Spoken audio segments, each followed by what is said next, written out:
ವಿಧಿಯಂತೆ ಸಂಕಲ್ಪಗೈದು ಪದಮರದ ಮಂತ್ರಜನ ಪ್ರೋಕ್ಷಿಸಲು ಕವಿಲೆಯಾದುದು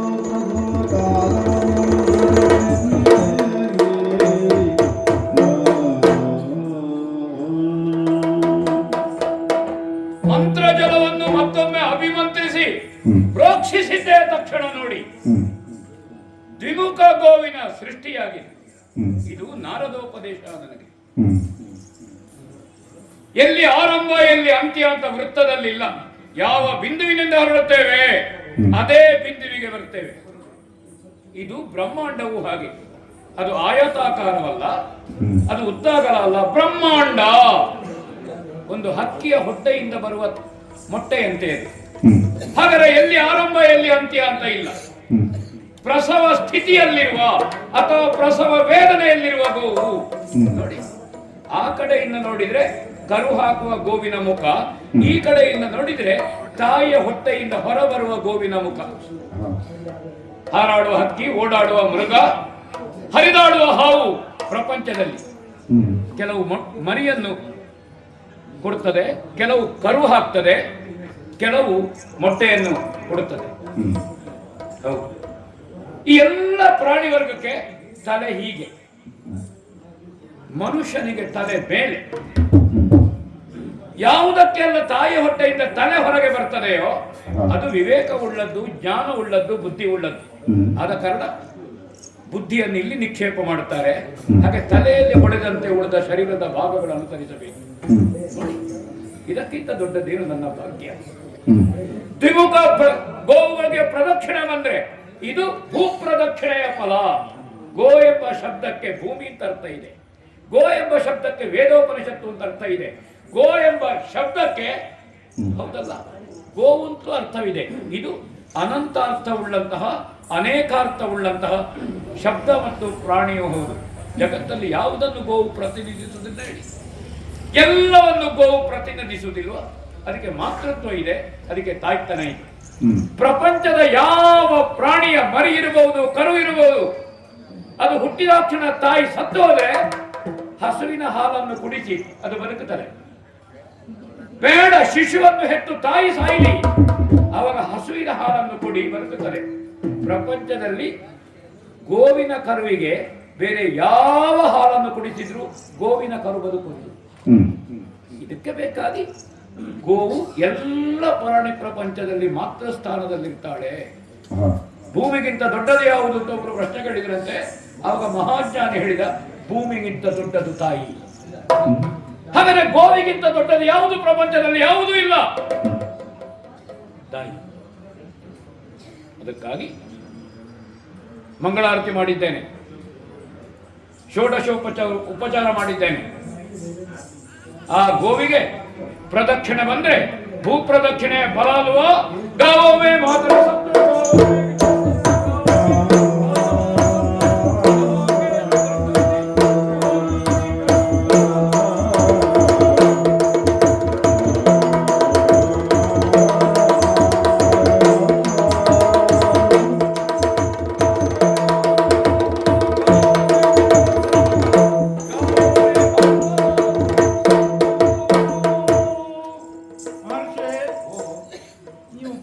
ಪ್ರದಕ್ಷಿಣೆಗೆ ಹೋದವರು ಇಲ್ಲೇ ಇದ್ದೀರಲ್ಲ? ಭೂಮಿಯಲ್ಲೇ ಇದ್ದೇನೆ, ಭೂಮಿಯಲ್ಲೇ ಇದ್ದೇನೆ. ಪ್ರದಕ್ಷಿಣೆಯ ನಾನು ಹೋಗುತ್ತಿದ್ದಂತೆ ನನ್ನ ಪುಣ್ಯದ ಫಲವಾಗಿ ನನ್ನಲ್ಲಿದ್ದಂತಹ ಕಮಂಡಲೋದಕವನ್ನು ಆ ಪುಣ್ಯದಿಂದ ಅಭಿಮಂತ್ರಿಸಿ ಪ್ರೋಕ್ಷಣೆ ಮಾಡಿದರೆ ದ್ವಿಮುಖ ಗೋವು ಕರು ಹಾಕುವ ಸ್ಥಿತಿಯಲ್ಲಿರುವಂತಹ ಗೋವಿನ ಸೃಷ್ಟಿ ಮಾಡಿದ. ಸೃಷ್ಟಿ ಅಂದ್ರೆ ಭೂಮಿ ಅಂತ ಅರ್ಥ. ಮಾತ್ರ ಅಲ್ಲ, ಗೋವು ಹಾಗೆ. ಹಾಗದಕ್ಕೆ ಪ್ರದಕ್ಷಿಣೆ ಬಂದೆ, ಅವಾಗ ಅದು ಭೂ ಪ್ರದಕ್ಷಿಣೆಯ ಫಲ ಆಯಿತು ಅಂತ ಹೇಳಿದ್ರು. ಗೋವಿನಲ್ಲಿರುವ ಮಹತ್ವವು ದೊಡ್ಡ ದೇವರೇ. ನಿಮಗೆ ನಾನು ಇಟ್ಟ ಬಣ, ಈಗ ಬ್ರಹ್ಮ ಒಂದು ಬಣವನ್ನು ಇಟ್ಟ ಮೇಲೆ ಹೌದು ಅದರ ಪ್ರಕಾರ ನಡೆದಿಲ್ಲ. ಗೌತಮ ಬ್ರಹ್ಮನಿಗೆ ಬೇಕಾದವನು ಅಲ್ಲ, ನಾರದನೇ ಬಂದು ಗೌತಮನ ಪರವಿಸಿ ಮಾತಾಡಿದ ಎಂಬ ಕಾರಣಕ್ಕಾಗಿ, ಇನ್ನಾವುದೋ ಕಾರಣಕ್ಕಾಗಿ ಬ್ರಹ್ಮ ಗೌತಮನ ಪರವಾಗಿ ವರ್ತಿಸಿದ. ಎಂಬ ಮಾತು ನಾಳೆ ಲೋಕದಲ್ಲಿ ಬರಬಾರದು. ಹಾ. ಆದ್ದರಿಂದ ಹೇಳು, ಹಾ. ನಾನಿಟ್ಟ ಪಣದಂತೆ ಹಾ. ಭೂ ಪ್ರದಕ್ಷಿಣೆ ಮಾಡಿ ಬಂದು ಇದು ಕೇಳ. ವೇದೋಕ್ತಲ್ವ ದೇವ್ರೆ? ಸಾರ ಶಾಸನ ವೇದ ಸಾರ ಶಾಸ್ತ್ರ ವಿಚಾರ ಸಾರುವುದು ಗೈದವಗೆ ದಾರುಣಿತ ದಕ್ಷಿಣೆ ಪುಣ್ಯದಿಂದ ವಿಗಮನ ಎನ್ನುವುದು ಸಿದ್ಧವೆನು ತಿಳಿದು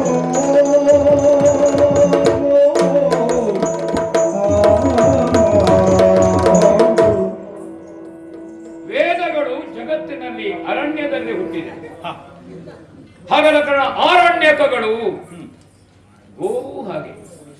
ಗುಟ್ಟೆಗೆ ಮೇವಿಗಾಗಿ ಹೋದ ಹಸು ಗುಟ್ಟೆಯಲ್ಲಿ ಕರು ಹಾಕಿದ್ರೆ ಅದಕ್ಕಿಂತ ಶ್ರೇಷ್ಠ ಕೊಟ್ಟಿಗೆಯಲ್ಲಿ ಕರು ಹಾಕಿದ್ರೆ ಇಲ್ಲ. ತಾನು ಗುಡ್ಡದಲ್ಲಿ ಹೆತ್ತ ಕರುವನ್ನು ನೆಕ್ಕಿ ನೆಕ್ಕಿ ನೆಕ್ಕಿ ಅದನ್ನು ಸಶಕ್ತಗೊಳಿಸಿ ಅದು ಕೊಟ್ಟಿಗೆಗೆ ಬರ್ತದೆ. ಅದಕ್ಕಿಂತ ಪೂಜನೀಯ ಮತ್ತೊಂದಿಲ್ಲ. ಅದು ವೇದವನ್ನು ಪ್ರಸವಿಸಿದೆ. ಆಗ ಅವಳು ವೇದ ಮಾತೆಯಾಗ್ತಾಳೆ.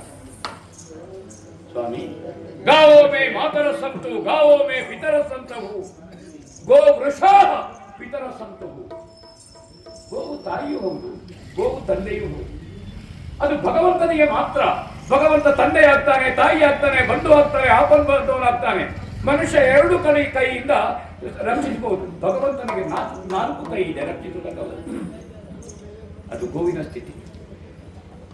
ಗವಾಂಗೇಶು ತಿಷ್ಟಂತಿ ಭುವನಾದಿ ಚತುರ್ದಶ. 14 ಲೋಕ ಗೋವಿನ ಮೈಯಲ್ಲಿ ಆವೇಶಗೊಂಡಿದೆ. ಇಂದ್ರ ಶಿರಸ, ಇದು ಉಪನಿಷತ್ತು. ಸೂರ್ಯಚಂದ್ರರು ಕಣ್ಣಲ್ಲಿ, ಅಶ್ವನಿ ದೇವತೆಗಳು ಕಿವಿಯಲ್ಲಿ, ವಾಲಮೂಲದಲ್ಲಿ ರುದ್ರನಿದ್ದಾನೆ. ಅದರ ಕೆಚ್ಚಲಿನಲ್ಲಿ ಚತುಸ್ಸಾಗರ ಇದೆ. ಅದರ ಪಾದದಲ್ಲಿ 4 ವೇದಗಳಿದೆ. ಅದರ ಗೊರಸುಗಳಲ್ಲಿ ಉಪವೇದಗಳಿದೆ. ರೋಮ ರಾಜಿಗಳಲ್ಲಿ 3 ಕೋಟಿ ದೇವತೆಗಳಿದ್ದಾರೆ. ಆದರೆ ಗೋವಿನ ಬಗ್ಗೆ ಇರುವಂತಹದ್ದೇನು? ಯಾವುದೋ ಒಂದು ದೇವ ಮಂದಿರವನ್ನು ಜೀರ್ಣೋದ್ಧಾರ ಮಾಡಲಿಕ್ಕೆ ಕಡಬೇಕು.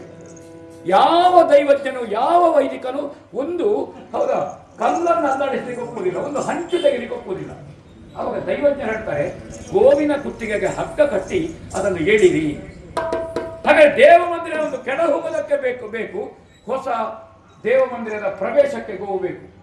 ಹಾಗಾದರೆ ಕಟ್ಟುವುದಕ್ಕೂ ಗೋವು, ಮುಟ್ಟುವುದಕ್ಕೂ ಗೋವು, ತಟ್ಟುವುದಕ್ಕೂ ಗೋವು, ಮುರಿಯುವುದಕ್ಕೂ ಗೋವು. ಹಾಗಾದರೆ ಗೋವಿನ ಮಹತ್ವ ಏನು ಪ್ರಪಂಚದಲ್ಲಿ ಆಲೋಚನೆ ಮಾಡಬೇಕು. ಒಬ್ಬಕ್ಕೆ ತಾಯಿ ಮಗುವನ್ನು ಹೆತ್ತಳಂತೆ. ಯಾವನೊಬ್ಬ ದೈವಜ್ಞ ಹೇಳ್ತಾನೆ, ಆ ಪಂಚಮಾರಿಷ್ಟ ದೋಷ ಇದೆ. ಹೌದಾ? ಹಾಗೆ ತಿಪ್ಪೆಗೆ ಎಸೆಯುವುದ ಅಲ್ಲ. ಗೆರಸೆಯಲ್ಲಿ ಮಗುವನ್ನಿಟ್ಟು ಗೋವಿನ ಹೊಟ್ಟೆ ಎಡೆಯಲ್ಲಿ ತಂದ್ರೆ ಆ ಮಗುವನ್ನು ಗೋವು ಹೆತ್ತಿದ್ದಾಳೆ ಅಂತ ಅರ್ಥ. ಹಾಗೆಂತ ಮರುದಿವಸ ಕೊಟ್ಟಿಗೆಯಲ್ಲಿ ಕಟ್ಟಲಿಕ್ಕಿಲ್ಲ ಮಗುವನ್ನು, ಅಥವಾ ತೊಟ್ಟಿಲನ್ನು ಕೊಟ್ಟಿಗೆ ಕೊಂಡೋಗಲಿಲ್ಲ. ಹಾಗೆ ಗೆರಸೆಯಲ್ಲಿ ಕೊಂಡೋದ್ರೆ ಗೋಪ್ರಸವ ಶಾಂತಿ ಅಂತ ಹೇಳ್ತಾರೆ. ಅದಕ್ಕಾಗಿ ಗೋವಿನ ಬಗೆಗೆ ಹೌದಾ, ಅಶೌಚವನ್ನು ತೆಗೆಯುವುದಕ್ಕೆ ಪಂಚಗವ್ಯ, ದೇವರಿಗೆ ಅಭಿಷೇಕಕ್ಕೆ ಪಂಚಾಮೃತ. ಇದು ಗೋಗವ್ಯ ಅಲ್ವಾ? ಆ ಕಾರಣದಿಂದ ಪ್ರಪಂಚದಲ್ಲಿ ಯಾವ ತಾಯಿಯೋ ಕರುವೋ ಮರಿಯೋ ಪ್ರಾಣಿಯೋ ಪಕ್ಷಿಯೋ ಅದು ಹೆತ್ತು ಸತ್ತು ಹೋಗಲಿ, ಆ ಮರಿ ಆ ಕರು ಗೋಕ್ಷೀರದಿಂದ ಬದುಕುತ್ತದೆ. ಹಾಗೆಂತ ಗೋವಿನ ಕರು ಬೇರೆ ಯಾವ ಪ್ರಾಣಿಯ ಹಾಲಿನಲ್ಲಿಯೂ ಬದುಕುವುದಿಲ್ಲ. ಅದು ಎಮ್ಮೆಯ ಹಾಲಿನಲ್ಲಿ ಅದು ಬದುಕುವುದಿಲ್ಲ. ಹಾಗೆ ಗೋವಿಗಿರುವ ಮಹತ್ವ ಏನು? ಅದು ನಡೆದಾಡುವ ದೇವಾಲಯ, ನಡೆದಾಡುವ ತೀರ್ಥಕ್ಷೇತ್ರ, ನಡೆದಾಡುವ ವೇದ. ಅದು ವೇದ ಮಾತೆ.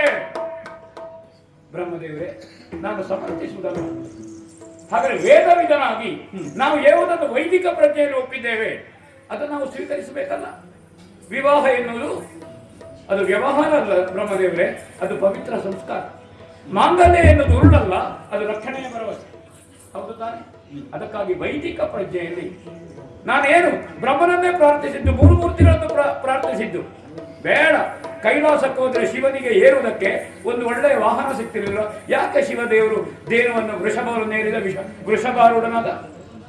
ಅದು ಜಗತ್ತಿನ ಧರ್ಮದ ಪ್ರತೀಕ. ಧರ್ಮದೇವವನ್ನು ಏರಿದ್ದಾನೆ, ಧರ್ಮದೇವ. ಅದಕ್ಕಾಗಿ ಗೋಪ್ರದಕ್ಷಿಣೆ ಬಂದ ಕಾರಣ ಶಾಸ್ತ್ರಬದ್ಧವಾಗಿ ಇನ್ನೊಂದು ನಾನು ಹೇಳಬೇಕು. ಒಂದು ಬ್ರಹ್ಮದೇವರ ಮಗಳಾಗಿ, ಮಾನಸ ಪುತ್ರಿಯಾಗಿ, ಸಂಸ್ಕಾರವಂತೆಯಾಗಿ ಬ್ರಹ್ಮದೇವರೇ ನಾರದರೇ ಎಚ್ಚರಿಸಿದ್ರು. ಅವಳು 2ನೇ ಸಂಬಂಧಕ್ಕೆ ಹೋಗಬೇಕಾದವಳಲ್ಲ, ಮೊದಲನೇ ಸಂಬಂಧಕ್ಕೆ ಹೋಗಬೇಕಾದವಳು.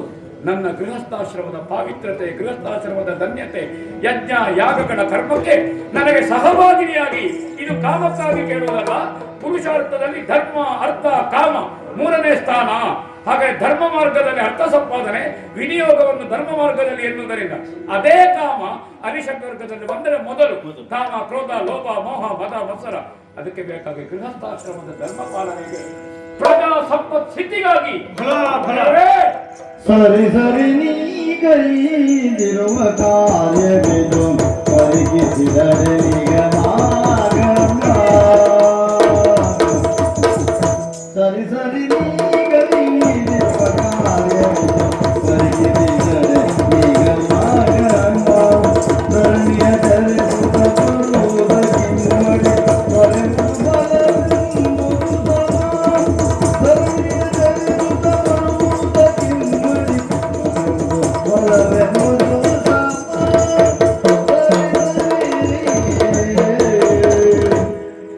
ಫಲ ಅಪ್ಪಣೆ ಗೌತಮ ಮಹರ್ಷಿಯೇ, ಭಗವನ್ ಗೋವಿನ ಮಹತ್ವದ ಕುರಿತಾಗಿ ನೀನು ವಿವರಿಸಬೇಕು.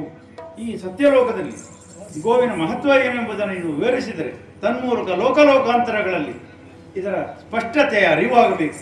ಸುಮ್ಮನೆ ಗೌತಮ ಸುತ್ತು ಬಂದನಂತೆ ದ್ವಿಮುಖ ಗೋವಿಗೆ ಬ್ರಹ್ಮ ಧಾರೆಯದು ಕೊಟ್ಟನಂತೆ ಅಂತಾಗಬಾರದು ಎಂಬ ಕಾರಣಕ್ಕಾಗಿಯೇ ನೀನು ಪ್ರಪಂಚ ಪ್ರದಕ್ಷಿಣೆ ಮಾಡಿಲ್ಲವಲ್ಲ ಎಂಬುದಾಗಿ ನಾನೊಂದು ಪ್ರಶ್ನೆಯನ್ನಿಟ್ಟದ್ದು. ಆ ಪ್ರಶ್ನೆಯ ಮೂಲಕವಾಗಿ ನಿನ್ನ ಈ ಅನುಭವಾಮೃತ ಅಥವಾ ವೇದಾಮೃತ ಹೊರಗೆ ಬಂತಲ್ಲ. ಗೋವು ಏನು, ಎಷ್ಟು ಪರಿಶುದ್ಧ, ಎಷ್ಟು ಪವಿತ್ರವಾದದ್ದು ಎಂಬುದನ್ನು ಲೋಕಮುಖಕ್ಕೆ ಅರ್ಥವಾಗಬೇಕು ಎಂಬುದು ಒಂದು ಕಾರಣ. ಇಲ್ಲ ಅಂತಲ್ಲ, ಸತ್ಯಲೋಕದಲ್ಲಿರುವುದು ಬ್ರಹ್ಮಸಭೆ.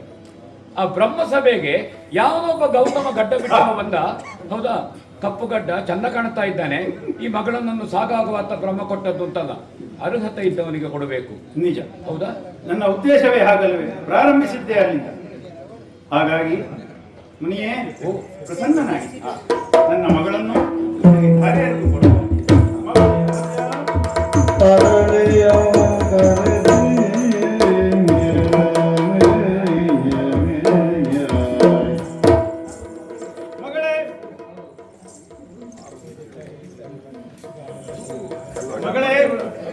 ದೇವರ ಮಗಳಲ್ವಾ? ಮಂತ್ರ ಹೇಳೋದಿಲ್ಲ ಅಂತ ಕಾಣ್ತದೆ ಅವಳು, ಮತ್ತೆ ಕ್ರಮ ಅಂತ ಗೊತ್ತಿರ್ಬೇಕು ಅಲ್ವಾ? ಯಾವ ಯಜ್ಞಕ್ಕೆ ಯಾವ ಸಮಿತಿ ಅಂತ ಹೇಳಿ ಆಗುದು ಬೇಡ. ಬ್ರಹ್ಮನೇ ಇರುವಾಗ ಹೌದೌದು, ಪುರೋಹಿತರ ಅಗತ್ಯವೂ ಬೇಡ, ಬ್ರಹ್ಮ ಸಂಕಲ್ಪ. ಹಾಗಾಗಿ ಈ ಇದು ತನಕ ಗೌತಮನಿಗೆ ಗೃಹಸ್ಥಾಶ್ರಮ ಪ್ರವೇಶಕ್ಕೆ ದಾರಿ ಆಗಿರಲಿಲ್ಲ. ಬಹುಶಃ ಬ್ರಹ್ಮಲೋಕದಲ್ಲಿ ಮದುವೆ ಆಯ್ತು ಮೊದಲು ಅಂತ ಇದು ಮೊದಲೇ ಆಗ್ತದೆ. ಯಾಕಂದ್ರೆ ನಮ್ಮ ಮೊದಲ ಮದುವೆ ಮಾಡಿಸುವ ಪರಿಪಾಠ ಇಲ್ಲಿ ಇಲ್ಲ. ಕಲ್ಯಾಣ ಮಂಟಪ ಮಾಡ್ಲಿಕ್ಕೆ ಹೋಗ್ಬೇಡಿ. ಮದುವೆ ಮಾಡಿಸುವ ಪರಿಪಾಠವೇ ಇಲ್ಲ. ಅದು ಊರಿನಲ್ಲಿರೋ ಕಲ್ಯಾಣ ಮಂಟಪಕ್ಕೆ ಸಂಖ್ಯೆ ಇರಬೇಕು, ಹೆಚ್ಚು ಕಡಿಮೆ ಆಗುವಂತಿಲ್ವಲ್ಲ. ಇಲ್ಲ ಇಲ್ಲ. ಹಾಗಾಗಿ ಈಗ ನನ್ನ ಮಗಳಿಗೆ ಮದುವೆ ಮಾಡಬೇಕಾದ್ದು ನನ್ನ ಲೋಕದಲ್ಲೇ, ನನ್ನ ಮನೆಯಲ್ಲೇ ಎಂಬ ಕಾರಣಕ್ಕಾಗಿ ಅವಳಿಗೆ ಮದುವೆಯನ್ನು ಮಾಡಿಸುವುದಕ್ಕಾಗಿ ನಾನು ಸಿದ್ಧನಾದ. ಒಳ್ಳೆಯದು. ಜೊತೆಗೆ ಎಂಥ ವರ ಮಗಳೇ, ಸರ್ವ ಲೋಕಗಳಲ್ಲಿಯೂ ಮಾನ್ಯರಾದಂತಹ ಒಬ್ಬ ಗೋತ್ರ ಪ್ರವರ್ತಕರು, ಮಹಾ ಮಹಿಮಾನ್ವಿತರು ಅಂತಹ ಗೌತಮರೊಂದಿಗೆ ನಿನ್ನ ವಿವಾಹವನ್ನು ಮಾಡಿಕೊಡ್ತಾ ಇದ್ದೇನೆ.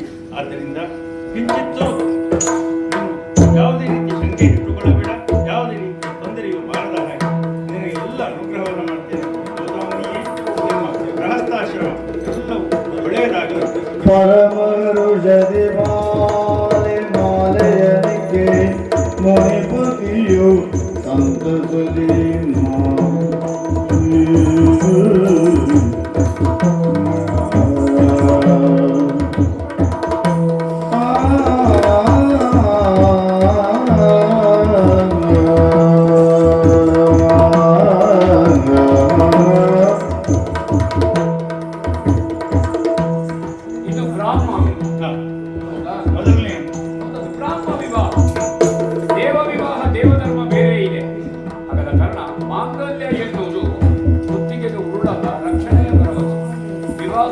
ವ್ಯವಹಾರವಲ್ಲ, ಸಂಸ್ಕಾರ. ಹೌದಾ?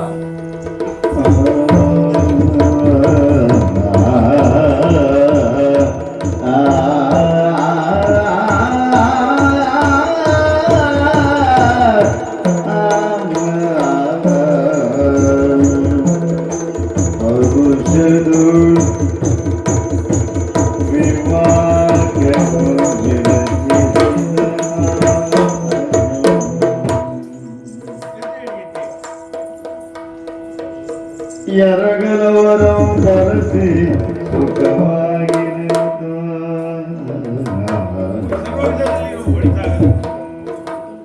ಮತ್ತೆ ನಿಮ್ಮ ಮುಂದಿನ ಜೀವನದಲ್ಲಿ ಎಲ್ಲವೂ ಒಳ್ಳೆಯದೇ ಘಟಿಸಿ ಭರಿಸಲಿ ಎಂದು ಹಾರೈಸುತ್ತಾ ಧರ್ಮದೇವರೇ. ಯಾವುದೇ ರೀತಿಯ ತೊಂದರೆಗಳಿದ್ರು ನಾನು ಇರ್ತೇನೆ, ಬನ್ನಿ ಆಗಾಗ ಬಂದು ಹೋಗ್ತಾ ಇದ್ದೀನಿ. ಹಾಗೆ ಅಂತ ಹಬ್ಬಕ್ಕೆಲ್ಲ ಬರ್ಲಿಕ್ಕೆ ಹೇಳಲಿಕ್ಕೂ ಇಲ್ಲ, ನಾನು ಹಬ್ಬಕ್ಕೆ ಕಳಿಸ್ಲಿಕ್ಕೂ ಇಲ್ಲ. ಅದೆಲ್ಲ ನಿಮಗೆ ಗೊತ್ತಿರುವುದರ ವಿಚಾರ. ದೇವಧರ್ಮ ಮತ್ತು ಋಷಿ ಧರ್ಮಕ್ಕಿರುವ ಸಂಬಂಧ, ದೇವಧರ್ಮವನ್ನು ಋಷಿ ಧರ್ಮ ಪೂಜಿಸಬೇಕು, ದೇವಧರ್ಮ ಋಷಿ ಧರ್ಮವನ್ನು ಗೌರವಿಸಬೇಕು.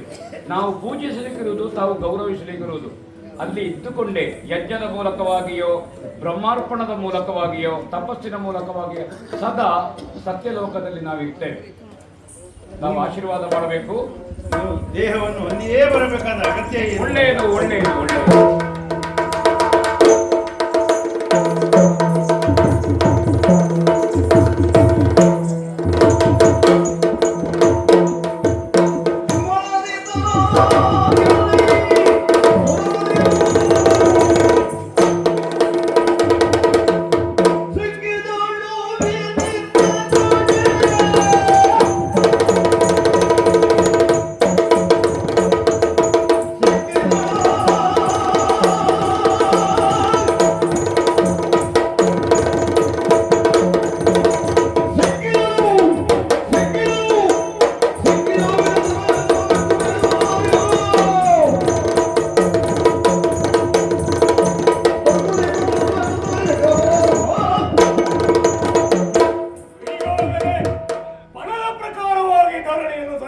ಬಂದಿದ್ದೇನೆ. ಹಾಗಾಗಿ ಸಿಕ್ಕಿದು ವಿಧಿತನುಜೆ ಇನ್ನು ವಿಳಂಬಕ್ಕೆ ನೇರವಾಗಿ ಸತ್ಯವಾದಕ್ಕೆ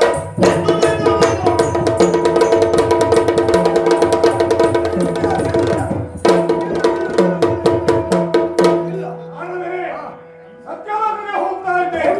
ಮುಹೂರ್ತ ಮಾತ್ರದಲ್ಲಿ ಮುಹೂರ್ತ ಮೀರಿ ಹೋಗುವ ಸಾಧ್ಯತೆ ಇದೆ. ಮುಹೂರ್ತ ಮಾತ್ರ ತಿರುಗಾಡಿ ಬಂದವನಿಗೆ ಅಲ್ಲಿಗೆ ಹೋಗಬೇಕು. ಒಂದು ಖಡಗ ಬಲುವಿದ ಬಳಲಿದೆ ಬಾಪುರ ವೀರ, ಬಲುವಿದ ಬಳಲಿದೆ ಬಾಪುರ ವೀರ, ನಿಲುವನೊಂದು ನಾನರಿತ ವಿಕಾರ. ನಿನ್ನ ತಿರುಗಾಟ ಹೇಗುಂಟು ಬಹಳ ಒಳ್ಳೆ ಬಂದಿದೆ ಎಂದು ಸ್ಪಷ್ಟವಾಗ್ತದೆ.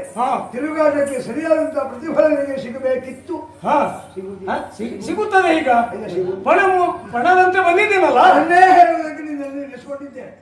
ಅದನ್ನೇ ಹೇಳುವುದಕ್ಕೆ ನಿನ್ನನ್ನು ಏನು ಹೇಳುವುದು? ಹಣದ ಪ್ರಕಾರದಲ್ಲಿ ವಿವಾಹವನ್ನು ಆಗಬೇಕಾದದ್ದು ನೀನು ಹೌದು ಅನ್ನೋದನ್ನು ತೀರ್ಮಾನ ಮಾಡಿ ಇಲ್ಲಿ ಬಂದೆ. ಅದು ಈಗಾಗಲೇ ಅಹಲ್ಯೆಯ ಮದುವೆ ಆಗಿ ಮದುವೆ ಆಗಿದೆ. ಹೇಗೆ ಆಯ್ತು? ಯಾರಿಗೆ ಆಯ್ತು? ಗೌತಮ ಋಷಿಗಳಿಗೆ ಕೊಟ್ಟು ಬ್ರಹ್ಮದೇವರು ಮದುವೆಯನ್ನು ಮಾಡಿ ಮುಗಿಸಿದ್ದಾರೆ. ಹಾಗಾಗಿ ಗೌತಮರ ಆಶ್ರಮಕ್ಕೆ ಹೋಗಿ ಹೊರಡುವುದಕ್ಕೆ ಅಶಕ್ತವಾಗಿ ಹೊರಟಿದ್ದಾರೆ. ಅವರು ಅಲ್ಲಿಂದ ಹೋಗ್ತಾರೆ. ಮತ್ತೆ ನಿನಗೆ ಮದುವೆ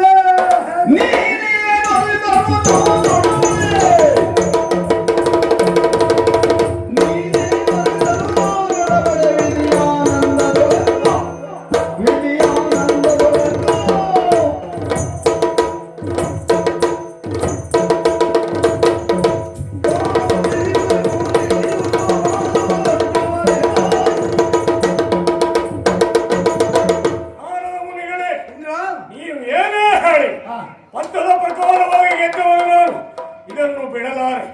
ಈಗಾಗಲೇ ಆದಂತಹ ಅವಮಾನ ಯಾರಿಂದ? ಬ್ರಹ್ಮನಿಂದ. ಅದು ಅವನು ಮಾಡಿದ ಕೆಲಸ ಏನು?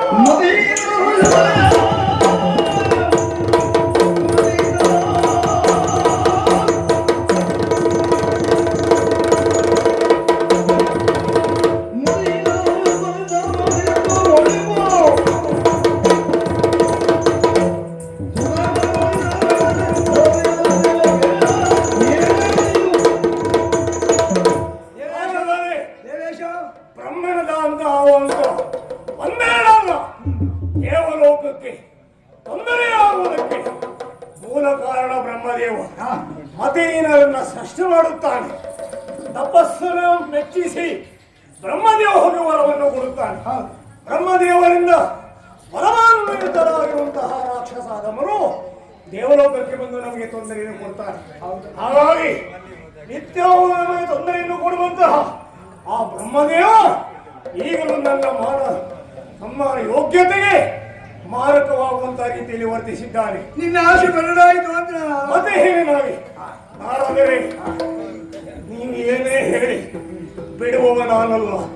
ಸ್ವಾಭಿಮಾನಿ ನಾನು, ನೇರವಾದ ನಡೆನುಡಿಯನ್ನು ಹೊಂದಿರುವವನು ನಾನು. ಹೌದಪ್ಪ, ಈಗಾಗಲೇ ಬ್ರಹ್ಮದೇವರು ಹೇಳಿರುವ ಪ್ರಕಾರವಾಗಿ ಮುಹೂರ್ತ ಮಾತ್ರದಲ್ಲೇ ಅಖಂಡ ಭೂಮಂಡಲವನ್ನು ಸಂಚರಿಸಿ ಬಂದವರು ನಾವು. ಹೀಗಿರುತ್ತಾ ಅಕ್ರಮದ ಮಾರ್ಗದ ಮೂಲಕವಾಗಿ ತಂತ್ರವನ್ನು ಬಳಸಿ ಆ ಬಡವನಿಗೆ ಕೊಡುತ್ತಾನೆ ಅಂತಾದರೆ ಅಷ್ಟೇ ಬಿಡುವನಲ್ಲ. ಅದು ಒಂದುಂಟು, ಅದು ಒಂದುಂಟು. ಹೇಳಿ. ಹೊನ್ನು ಹೆಣ್ಣು ಮಣ್ಣು ಎನ್ನುವುದು ಋಣಹೀನತೆಗೆ ಸಂಬಂಧಪಟ್ಟದ್ದು, ಋಣಕ್ಕೆ ಸಂಬಂಧಪಟ್ಟದ್ದು.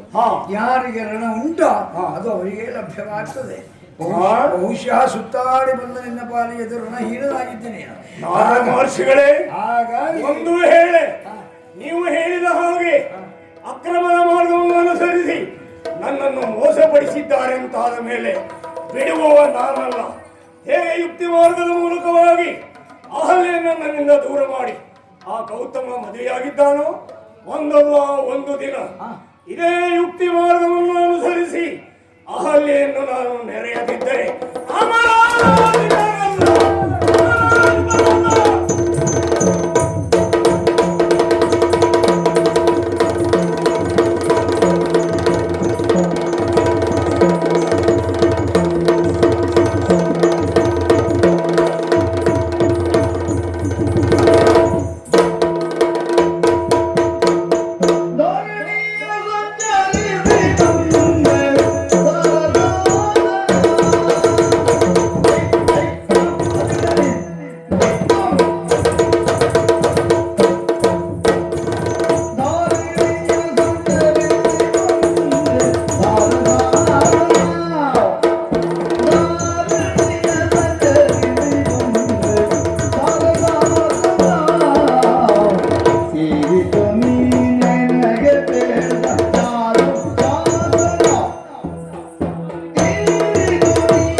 ಹಾಗಾಗಿ ಸ್ವಲ್ಪ ಸಾವರಿಸಿಕೊಂಡು ಸ್ವಲ್ಪ ನೀನಲ್ಲಿ ವಿಶ್ರಾಂತಿ ಪಡೆಯುವುದು ಒಳ್ಳೆಯದು.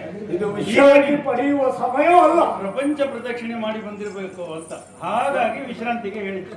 ಪ್ರಪಂಚ ಪರ್ಯಟನೆ ಮಾಡಿ ಬರುವಲ್ಲಿಗೆ ನನ್ನಲ್ಲಿ ಯಾವ ದಣಿವೂ ಇರಲಿಲ್ಲ, ಉಲ್ಲಾಸವೇ ಇತ್ತು. ಫಲವನ್ನು ಗೆದ್ದಂತಹ ಸಮಾಧಾನ ಸಂತೃಪ್ತಿ ಮನಸ್ಸಿನಲ್ಲಿ ಸಂತೃಪ್ತಿ ಇತ್ತು. ಹಾ ಆದರೆ ಅದಿರ್ಲಿ, ಈಗ ನೀನು ನನ್ನಲ್ಲಿ ಹೇಳಿದ ಪ್ರಕಾರವಾಗಿ ಹಾ ಪಣದಂತೆ ಮುಹೂರ್ತ ಮಾತ್ರದಲ್ಲಿ ಧಾರಿಣಿಯನ್ನು ಸಂಚರಿಸಿ ಬಂದಿದ್ದೇನೆ. ಬಂದೆಯೋ? ಬಂದ ನನಗೆ ಹಾ ಅಂದು ನೀವು ಹೇಳಿದ ಪ್ರಕಾರ ಹಾ ನಿಮ್ಮ ಮಗಳಾದಂತಹ ಅಹಲ್ಯೆಯನ್ನು ಸಂತೋಷದಿಂದ ದಾರಿಯಲ್ಲಿ ಕೊಡಬೇಕು. ನಿಮ್ಮ ಆಜ್ಞೆಯಿಂದ, ನಿಮ್ಮ ಅನುಗ್ರಹದಿಂದ ನಾಲ್ಕ ಪದವಿಯನ್ನು ಯಶಸ್ವಿಯಾಗಿ ಆಡಳಿತವನ್ನು ನಡೆಸ್ತೇನೆ. ನನಗೆ ಕುಮಾರಿಯನ್ನು ದಾರಿಯಾಗಿ ಗಣಿತ ಶಭಾಸು ಇಂದ್ರ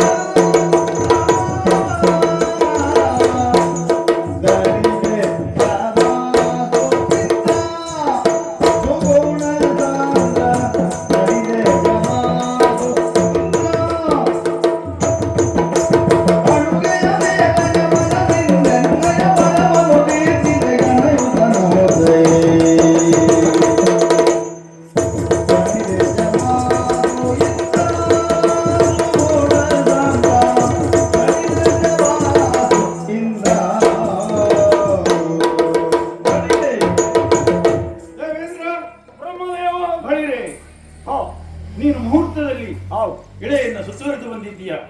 ತುಂಬಾ ಸಂತೋಷದ ಸಂಗತಿ. ಹಾ, ಆದರೆ ಹಾ, ಈ ಮಧ್ಯೆ ಒಂದು ತೊಡಕಾಗಿ ಏನು, ನೀನು ಬರುವಾಗ ಹಾ. ಸ್ವಲ್ಪ ತಡವಾಗಿ ಹೋಗಿ. ಅಂದ್ರೆ ಅಂದರೆ ಹಾ, ನಾನಿಟ್ಟ ಮುಹೂರ್ತ ಹೇಗೆ, ಹಾ, ನಾನಿಟ್ಟ ಪಣ ಹೇಗೆ, ಒಂದು ಮುಹೂರ್ತದಲ್ಲಿ ಹಾ, ಯಾರು ಮೊದಲಾಗಿ ಹಾ, ಇಳೆಯನ್ನ ಸುತ್ತುವರಿದು ಸರಿ. ಪ್ರಪಂಚ ಪ್ರದಕ್ಷಿಣೆ ಮಾಡಿ ಹಾ. ಬರುತ್ತಾರೋ ಹಾ. ಅವರಿಗೆ ಮಗಳನ್ನ ಕೊಡ್ತೇನೆ. ಅದರಲ್ಲಿ ತಿದ್ದುಪಡಿ ಆಗಲಿಲ್ಲ. ಇಲ್ಲ, ಹಾ, ಏನು ತಿದ್ದುಪಡಿ ಇಲ್ಲ, ಹೊಸ ಪಣವೇನಿಲ್ಲ. ಏನಿಲ್ಲ. ಹಾ, ಹಾಗೆ ಹಾ, ಮುನಿ ಗೌತಮ ಹಾ, ಈ ಪಣವನ್ನು ಹಾ. ನಿನಗಿಂತ ಮೊದಲಾಗಿ ಹಾ. ಪೂರೈಸಿದ್ದರಿಂದ ಹಾ. ನಾನು ದೇವೇಂದ್ರನ ಪಕ್ಷಪಾತಿಯಾಗಿ, ನೀನೊಬ್ಬ ದೇವವರ್ಗದವ ಎಂಬ ಕಾರಣಕ್ಕಾಗಿ ನಿನ್ನ ಪಕ್ಷಪಾತಿಯಾಗಿ ವರ್ತಿಸುವುದು ಸಾಧ್ಯವಾಗಲಿಲ್ಲ. ಹಾ. ಹಾಗಾಗಿ ಲೋಕಾಂತರದ ನ್ಯಾಯವನ್ನೇ ಅನುಸರಿಸುತ್ತಾ ಹಾ. ಮಗಳನ್ನ ಅವನಿಗೆ ಧಾರೆ ಎರೆದು ಕೊಟ್ಟಿದ್ದೇನೆ.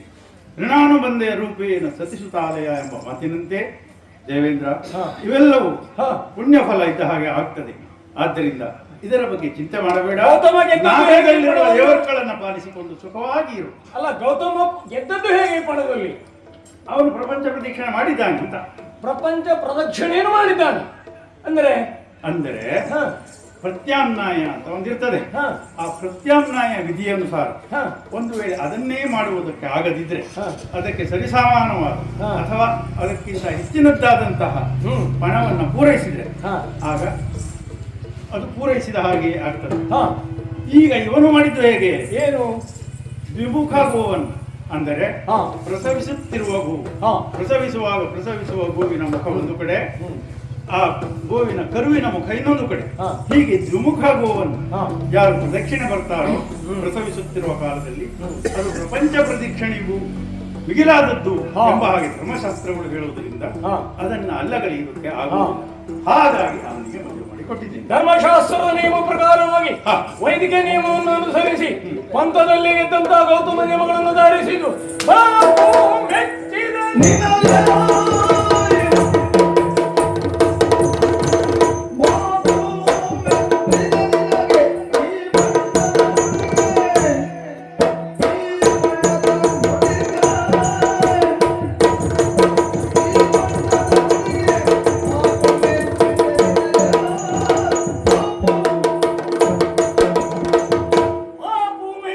ನಿನಗೆ ಬಣ್ಣದ ನುಡಿಗೆ ಬ್ರಹ್ಮದೇವ ನಿನ್ನಂತಹ ಸ್ಥಾನೋಪನ್ನ ವ್ಯಕ್ತಿಯಾದಂತಹ ಹಾ. ಲೋಕಕ್ಕೆ ತಂದೆಯಾಗಿ ತನ್ನದೇ ಆದಂತಹ ಲೋಕಮೇವಾದ್ವಿತೀಯನಾದಂತಹ ಸ್ಥಾನೋಪನ್ನ ವ್ಯಕ್ತಿಯಾದ ನೀನು ಈ ರೀತಿ ಮಾತನಾಡಬಾರದಾಗಿತ್ತು. ಪಂಥದ ನಿಯಮದಲ್ಲಿ ಬದಲಾವಣೆ ಇಲ್ಲದೆ ದ್ವಿಮುಖ ಗೋವನ್ನ ಸುತ್ತುವರಿಯ ಮೂಲಕವಾಗಿ ಹಾ.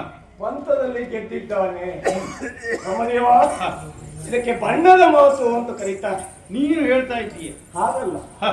ಒಂದು ಮಾತು ಆಡಿದ ಮೇಲೆ ಆ ಮಾತಿಗೆ ಎದುರದಂತಹ ರೂಪ ಸ್ವರೂಪ ತತ್ವ ಸತ್ವ ಮಹತ್ವ ಎನ್ನುವುದಾಗಿರುತ್ತದೆ. ನಿಜ. ಯಾವುದೇ ನಿಯಮದಲ್ಲಿ ಇಲ್ಲ. ಹಾ. ಗೌತಮ ವಿಷಯವನ್ನು ತನ್ನ ತ್ರಿಕಾಲಜ್ಞಾನಿ ಮಹಿಮೆಯಲ್ಲಿ ಅಲೌಕಿಕ ಶಕ್ತಿ ಸಂಪನ್ನತೆಯನ್ನು ಪಡೆದು ವೈದಿಕ ಧರ್ಮದ ಪ್ರಜ್ಞೆಯಲ್ಲಿ ಈ ಪಂಥವನ್ನ ಗೆಲ್ಲಬೇಕೆನ್ನುವಂತಹ ಒಂದೇ ಯುಕ್ತಿ ಮಾರ್ಗವನ್ನು ಅನುಸರಿಸಿ ನೀನೇ ಗೆದ್ದಿದ್ದಾನೆ. ನಿನ್ನ ಮಾತನ್ನ ಹಾ, ವಿರೋಧಾಭಾಸಕ್ಕೆ ಒಳಪಡಿಸ್ತಾ ಇದ್ದೀಯ. ಹಾಗಲ್ಲ. ಪ್ರಾರಂಭದಲ್ಲಿ ನೀನು ಹೇಳಿದ್ದು ಹಾ, ಅವನು ವೈದಿಕ ಮಾರ್ಗದಲ್ಲಿ ಮಾಡಿದ್ದಾನೆ, ಹಾ. ಮುಂದೆ ಯುಕ್ತಿ ಅಂತ ಸೇರಿಸ್ತಾ ಅದೇ ಇದ್ದೀಯ. ಯಾಕೆ ಅಂದ್ರೆ ಹಾ. ಗೋವಿನ ಮಹಾತ್ಮಿಕೆಯನ್ನು ಹೇಳಿದ ಹಾಗಾಯ್ತು ಬಿಟ್ರೆ ಹಾ. ಪಂಥದ ನಿಯಮ ಅಂತ ಆಗುವುದಿಲ್ಲ. ಇಲ್ಲಿ ಇರುವುದು ಪ್ರಪಂಚದಲ್ಲಿ ವಿಶ್ವಾಸಾರ್ಹವಾದಂತಹ ಹಾ. ಯೋಗ್ಯತೆಯನ್ನು ಹೊಂದಿರುವಂತಹ ಸಕಲದಾದಂತಹ ಯೋಗ್ಯತೆಯನ್ನು ತನ್ನದರದಲ್ಲಿ ಆವಿರ್ಭವಿಸಿಕೊಂಡಂತಹ ಗೋಮಾತೆಯ ಸತ್ವ ತತ್ವದ ಬಗ್ಗೆ ನನ್ನ ವಿರೋಧವಲ್ಲ. ಇಲ್ಲ. ಹಾ. ಆದರೆ ಹಾ. ಗೋಮಾತೆಯ ಕುರಿತಾದಂತಹ ಅತ್ಯದ್ಭುತವಾದಂತಹ ವಿಷಯ ವಿಶ್ಲೇಷಣೆಯನ್ನು ಯಾರು ಮಾಡುತ್ತಾರೆ ಹಾ. ಅದನ್ನೆಲ್ಲ ಲೌಕಿಕ ಪ್ರಪಂಚದ ಶ್ರೇಷ್ಠರು ಒಪ್ಪಿದೆ ಅಂತಾದರೆ ಹಾ. ಆ ಪಣದ ಪ್ರಕಾರವಾಗಿ ಕೊಡಬಹುದಾಗಿತ್ತು. ನೀವೇ ಹೇಳಿದ್ದು ಹಾಗಲ್ಲ. ಹಾ. ಮುಹೂರ್ತ ಮಾತ್ರದಲ್ಲಿ ಧರಣಿಯನ್ನು ಸಂಚರಿಸಿ ಯಾರು ಬರುತ್ತಾರೋ ಅವರಿಗೆ ಕೊಡುವಂಥದ್ದು. ಈಗ ನೀವು ಅದನ್ನ ಸಮರ್ಥನೆ ಮಾಡಿಕೊಳ್ಳಬಹುದು. ಗೋವಿನಲ್ಲಿ ಭೂತಾಯಿ ಇದೆ, ಗೋವಿನಲ್ಲಿ ಸರ್ವಸ್ವವು ಇದೆ. ಗೋವಿನಲ್ಲಿ ಏನಿದೆ ಎನ್ನುವುದು ಪ್ರಧಾನ ಅಲ್ಲವೇ ಅಲ್ಲ. ಯಾಕೆ? ಗೋವಿನ ಮಹತ್ವವನ್ನು ಸಾರುವಂತ ವೇದಿಕೆಯೂ ಇದಲ್ಲ. ಅದ್ರ ಬಗ್ಗೆ ನನ್ನ ಆಕ್ಷೇಪ ಏನಿಲ್ಲ.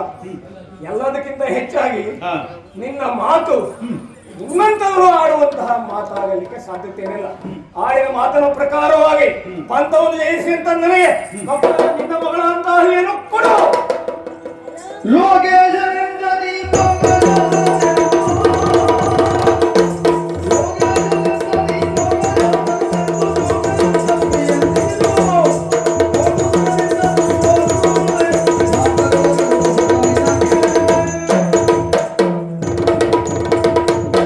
ನೀನು ಹೇಳಿದ ಹಾಗೆ ಅದನ್ನ ಈಗ ನೀನೇ ಒಪ್ಪಿಕೊಂಡೆ. ಈ ಧರ್ಮ ಸೂಕ್ಷ್ಮವನ್ನು ಗೊತ್ತಿದ್ದು ಸುಳ್ಳು ಎಂದು ನೀನು ಹೇಳೋದಕ್ಕಾಗುವುದಿಲ್ಲ. ಹೀಗೆ ಪ್ರತ್ಯಾಮ್ನಾಯ ವಿಧಿಯಿಂದ ಅವನು ಮಾಡಿರೋದ್ರಿಂದ ಅದನ್ನ ನಾನು ಮಾಡಿದ್ದೇನೆ. ಆದರೆ ನೀನು ಮೇಲೆ ಮೀರ್ತಾ ಇದ್ದೀಯ, ಜಾಗ್ರತೆ ಜತನ ಯಾರಲ್ಲಿ ಮಾತಾಡ್ತಾ ಇದ್ದೀಯ, ಹೇಗೆ ಮಾತಾಡಬೇಕು, ಸ್ಥಾನ ಯಾವುದು ಎಲ್ಲವನ್ನು ಮರೆತು ಕೇವಲ ಪಾಮರರಂತೆ ಯಾವುದು ವಿಷಯದ ಜ್ಞಾನ ಇಲ್ಲದ ಒಬ್ಬ ಕಿರಾತಕರಂತೆ ಮಾತನಾಡ್ತಾ ಇದ್ದೀಯೆ. ಮಾತಾಡುವಾಗ ನಿನಗೆ ಆ ಪ್ರಜ್ಞೆ ಇರಬೇಕು. ಬ್ರಹ್ಮದೇವನಲ್ಲಿ ಮಾತಾಡ್ತಾ ಇದ್ದೀಯೆ. ಧರ್ಮದ ಏನೆಂದರೆ ಏನು, ಧರ್ಮದ ಕುರಿತಾಗಿ ಹೇಳುವುದಕ್ಕೆ ಯಾರು? ಬ್ರಹ್ಮ ಹೇಳಬೇಕು, ನೀನು ಹೇಳುವುದಲ್ಲ. ನೀನು 3 ಲೋಕಕ್ಕೆ ಅಧಿಪತಿಯಾಗಿರಬಹುದು, ಆದರೆ ಇಂದು ನಡೆದದ್ದನ್ನ ನಾನು ಸಮರ್ಥಿಸುವುದು ಅಂತಲ್ಲ. ಇದು ಧರ್ಮ ಸೂಕ್ಷ್ಮ, ನಿನಗೆ ಅರ್ಥ ಆಗುವುದಿಲ್ಲ ಅಂತಲ್ಲ. ಅಥವಾ ಅರ್ಥ ಆಗದೆ ಹೋದ್ರೆ ದೇವೇಂದ್ರ ಪದವಿಯಲ್ಲಿರುವ ನೀನು ಯೋಗ್ಯನಲ್ಲ ಅಂತ ಆಗ್ತದೆ. ಹಾಗಾಗಿ ಈ ಬಗ್ಗೆ ಹೆಚ್ಚು ಮಾತು ಬೆಳೆಸಬೇಡ. ಸುಖದಿಂದ ಹೊರಡು. ಅಜ್ಞಾನದಿಂದ ಮಾತನಾಡುತ್ತಿರುವೆ. ಮಾತು ತಪ್ಪಿದ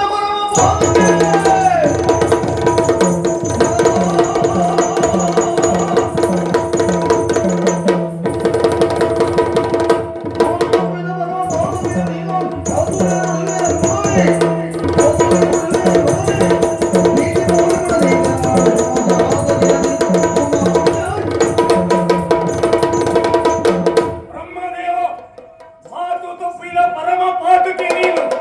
ಏನೇ ಆಗಲಿ ನಿನ್ನನ್ನು ಗೆಲ್ಲುತ್ತೇನಂತಲ್ಲ. ನಾನು ನಡೆದ ಪಥದಲ್ಲಿ ಸತ್ಯ ಧರ್ಮ ಇದೆ, ಕೊಡುತ್ತೇನೋ ಹೇಳು. ಈ ದೇವೇಂದ್ರನನ್ನು ನನ್ನ ಸಮ್ಮುಖದಲ್ಲಿ ನಿಲುಗಡಬೇಡಿ.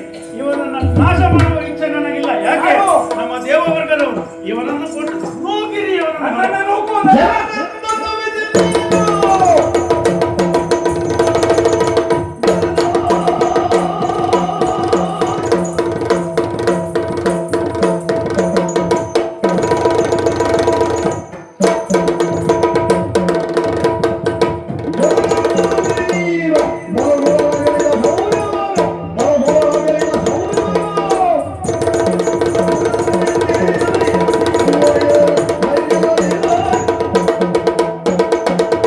ಬ್ರಹ್ಮದೇವ ಮೂರು ಲೋಕಾಧೀಶನಾದಂತಹ ಅಮರಾವತಿಯ ಸುರೇಂದ್ರ ನಾನು. ಲೋಕಲೋಕಗಳಲ್ಲಿ ನನ್ನದೇ ಆದಂತಹ ಮಾನ್ಯತೆಯನ್ನು ಹೊಂದಿದವನು. ಸುಲಭವಾಗಿ ಒಪ್ಪುವನಲ್ಲ, ಜಗ್ಗುವವನಲ್ಲ. ನೀನು ಅಳತೆ ತಪ್ಪಿದ ಮಾತನಾಡುತ್ತಿರುವೆ. ನೀನು ಒಪ್ಪಬೇಕಾದ ಅಗತ್ಯವೇ ಇಲ್ಲ. ನೋರಜನ್ನವರ ಹಾಗೆ ಒರೆಸಿ ಹಾಕಿ.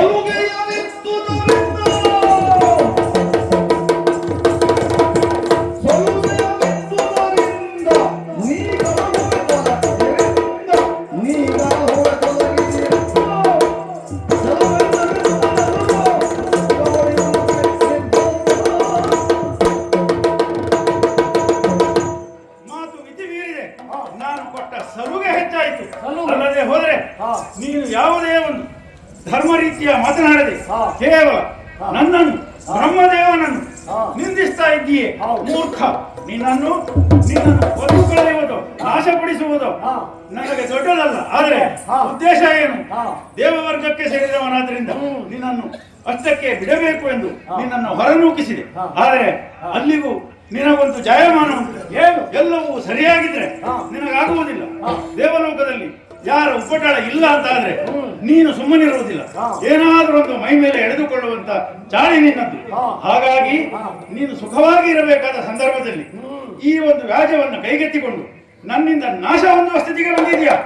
ಆದರೂ ನೀನನ್ನ ನಾಶಪಡಿಸದೆ ನನ್ನ ಈ ದಂಡದ ಶಕ್ತಿಯನ್ನ, ಮೂಲ ಶಕ್ತಿಯನ್ನು ಕೊಟ್ಟು ತೋರಿಸ್ತೇನೆ.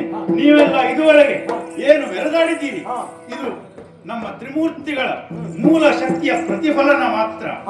ಅದನ್ನ ಅನುಭವಿಸುತ್ತಾ ಇರುವ ನಿನಗೆ ನೀನು ಯಾರು, ಏನು, ಎಷ್ಟು, ಹೇಗೆ, ನಿನ್ನ ಈ ಮಹಿಮಾತಿಶಯ ಎಲ್ಲಿಂದ ಬಂದದ್ದು ಎಂಬುದೊಂದು ಮೂಲವನ್ನೇ ಬರೆತಿದ್ದೀಯಾ ನೀನು. ಆದ್ದರಿಂದ ಮೂಲ ಏನು ಅಂತ ತೋರಿಸ್ತೇನೆ. ಮತ್ತೆ ನಿನ್ನಲ್ಲಿ ಮಾತಾಡುವಂತಹ ವ್ಯವಧಾನವೂ ನನಗಿಲ್ಲ, ಮನಸ್ಸೂ ಇಲ್ಲ. ಆದ್ದರಿಂದ ಬ್ರಹ್ಮದೇವನ ಶಕ್ತಿ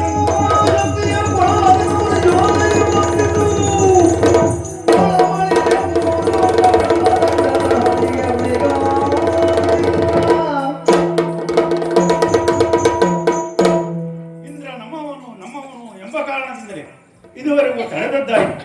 ಆದರೆ ಅವನು ತನ್ನ ಈ ದುರ್ಬುದ್ಧಿಯನ್ನು ಬಿಡುವವನೇ ಅಲ್ಲ. ಆದರೂ ಅವನನ್ನು ಕೊಂದು ಕಳೆಯದೆ ನಾಶಪಡಿಸದೆ ಆ ದೇವ ವರ್ಗವೆಲ್ಲವನ್ನೂ ಓಡಿಸಿ ಹಾಕಿದ್ದೇನೆ. ಇನ್ನು ಈಗಲಾದರೂ ಅವನು ಬುದ್ಧಿ ಕಲಿಯಲಿ, ಲೋಕಕ್ಕೆ ಒಳಿತಾಗಲಿ ಅಂತ ಹಾರೈಸ್ತೇನೆ.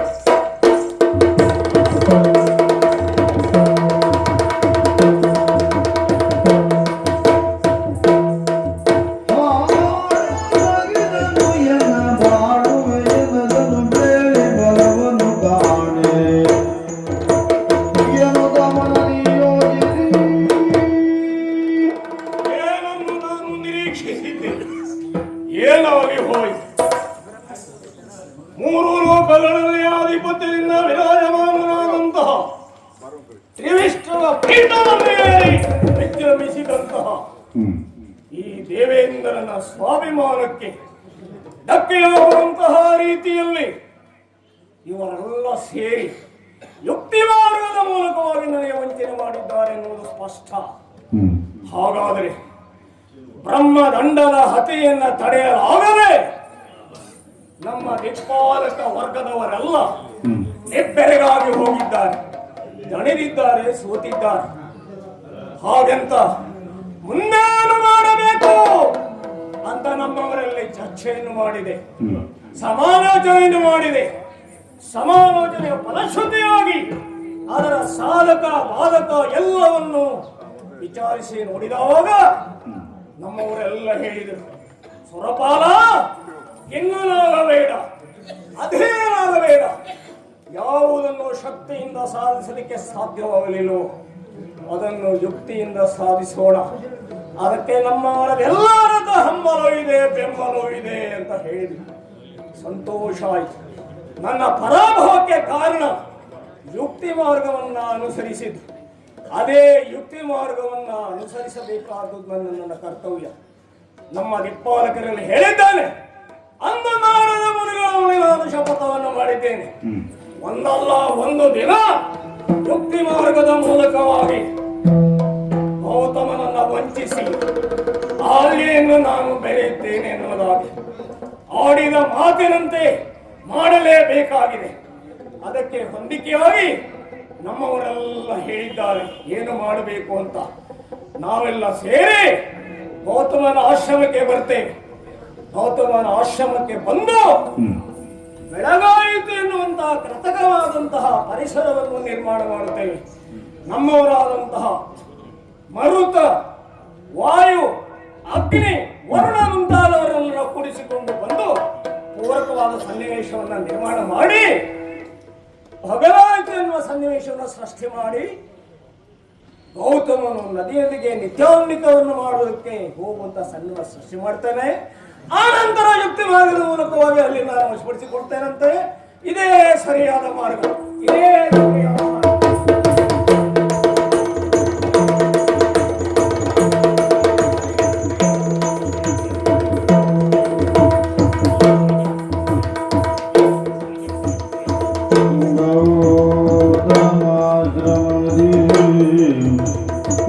ಮನೆಯೋಪ ಮಡಿದಲ್ಗೆ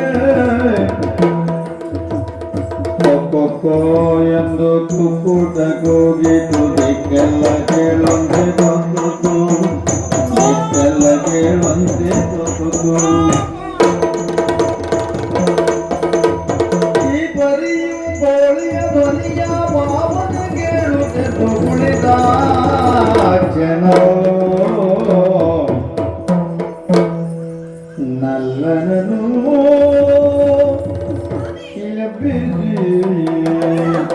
ಕೋಳಿ ಕೂಗಿದುದು ನಲ್ಲ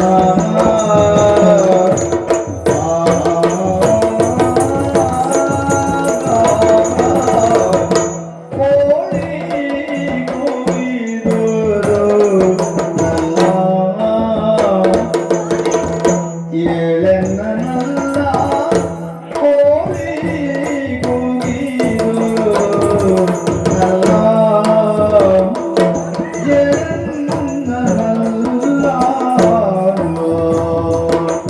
ಮೇಲಾದ ನಿದ್ರೆಗೆ ನಲ್ಲ ಮೇಲಾದ ನಿದ್ರೆಗೆ ಇಲ್ಲ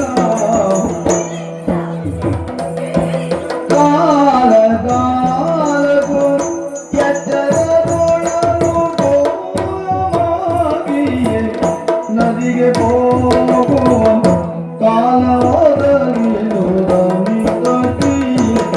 ವಿಶಾಲ ಸದ್ಗುಣಶೀಲ ಮುನಿಪತಿ ಕೋಳಿ ಕೂಗಿದುದಲ್ಲ ಏಳನಲ್ಲ ಕೋಳಿ ಕೂಗಿದುದಲ್ಲ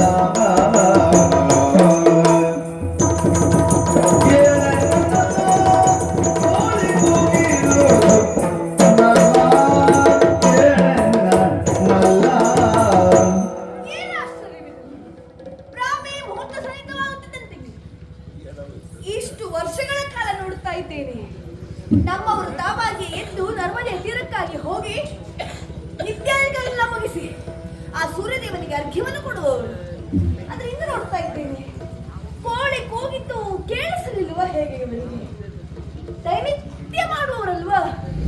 ಇವು ಬಹುಶಃ ಸ್ವಲ್ಪ ಹೆಚ್ಚೆ ಕೆಲಸ ಆಯ್ತಾ ಅಂತವ್ರಿಗೆ. ಹಾಗಾಗಿ ಇಷ್ಟು ಗಾಢವಾದ ನಿದ್ರೆಯಲ್ಲಿದ್ದಾರೆ. ಹೆಂಡತಿಯಾಗಿ ನಾ ಎಬ್ಬಿಸುವುದು ನನ್ನ ಕರ್ತವ್ಯ ಅಲ್ವಾ? ಹೋಗಿ ಎಬ್ಬಿಸ್ತೇನೆ ಅಷ್ಟೇ.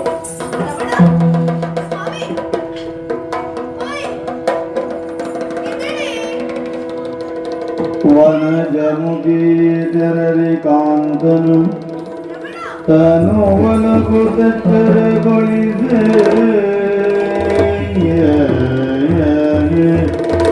ಆ ಕ್ಷಣದಿ ಮುನಿವರನೆದ್ದು ಉಳಿದಕ್ಕೆ ಜಾಡ್ಯದಯನಾಂತೋ ಮನದೊಳನಿಸಿದ ಚೋದ್ಯೇನು ಚೋದ್ಯೇನು ದಿನಪನುದಯದ ಕಾಲವಿಂದಿನೊಳಿತು ಬೇಗದೊಳದಗಿದೆ ದಿನಪನುದಯದ ಕಾಲವಿಂದಿನೊಳಿತು ಬೇಗದೊಳದಗಿದೆ ಎಂದೆನುತಾ ಸತಿಗೆಂದ ಉದಯ ಬೇಗವಿದೇನೆ ಮದಗಜ ಸತಿ ಭಯಾವೇ ಉದಯ ಬೇಗವಿದೇನೆ ಮದಗಜ ಸತಿ ಭಯಾವೇ ಮೊದಲ ಯೋಜಿತ ಕಾರ್ಯ ಒದಗಿದಾಶ್ಚರ್ಯ ಮೊದಲ ಯೋಜಿತ ಕಾರ್ಯ ಒದಗಿದಾಶ್ಚರ್ಯ ಉದಯ ಬೇಗವಿದೇನೆ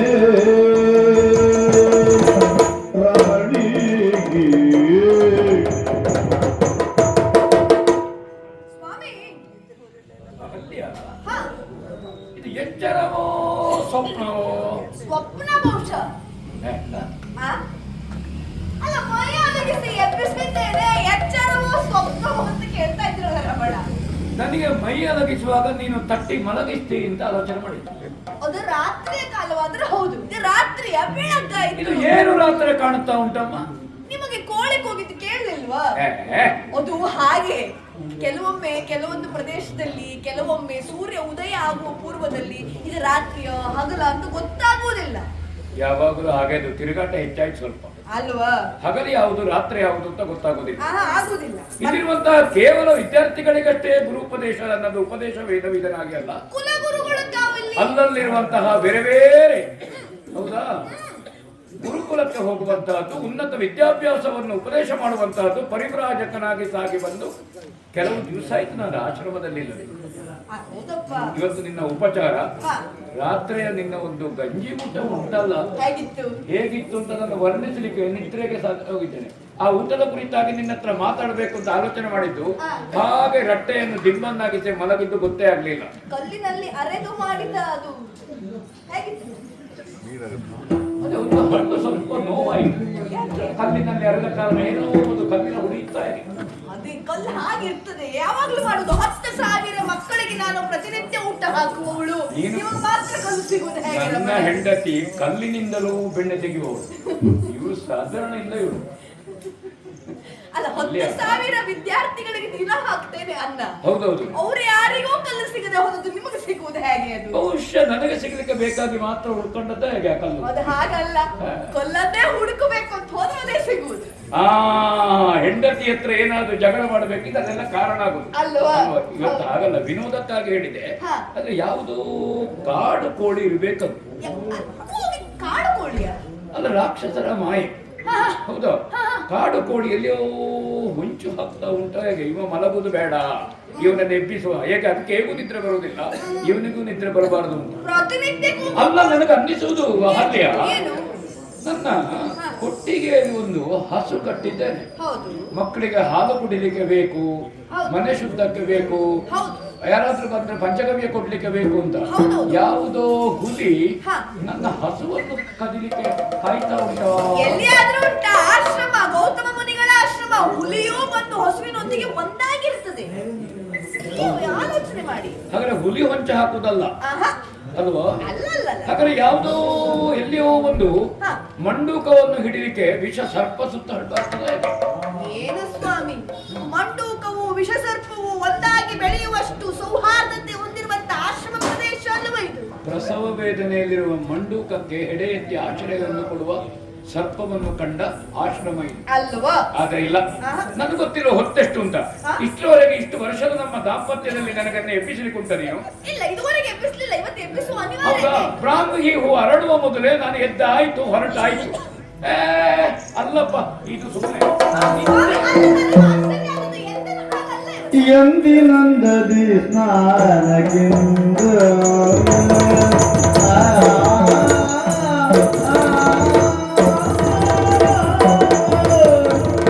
ಎಂದಿನಂದದಿ ಸ್ನಾನಕ್ಕೆಂದು ಹೋಗುವ ಮನವಿಂದಿಲ್ಲದಾದುದೇನು ಸುಗುಣ ನೀನು.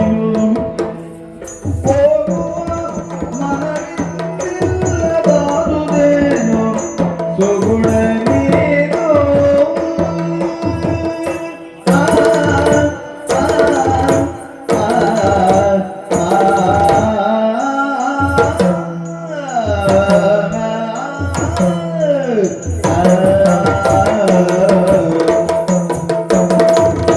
ಮಂದಗಮನೆಯ ಪ್ರೇಮ ಪಾಶದ ಮಂದಗಮನೆಯ ಪ್ರೇಮ ಪಾಶದ ಬಂಧನದಿ ನೆರೆದಿರುಗಿ ನಿಷ್ಠೆಯಲ್ಲಿ. ಮಂದಗಮನೆಯ ಪ್ರೇಮ ಪಾಶದ ಬಂಧನದಿ ನೆರೆದಿರುಗಿ ನಿಷ್ಠೆಯಲ್ಲಿ. ಹಿಂದುಳಿದ ನೆನೆನುದ ಸಕಲರು ಮುಂದೆ ಲೋಕದಿ ಹಿಂದೆ ಕೈವರು. ಹಿಂದುಳಿದ ನೆನೆನುದ ಸಕಲರು ಮುಂದೆ ಲೋಕದಿ ಹಿಂದೆ ಕೈವರು.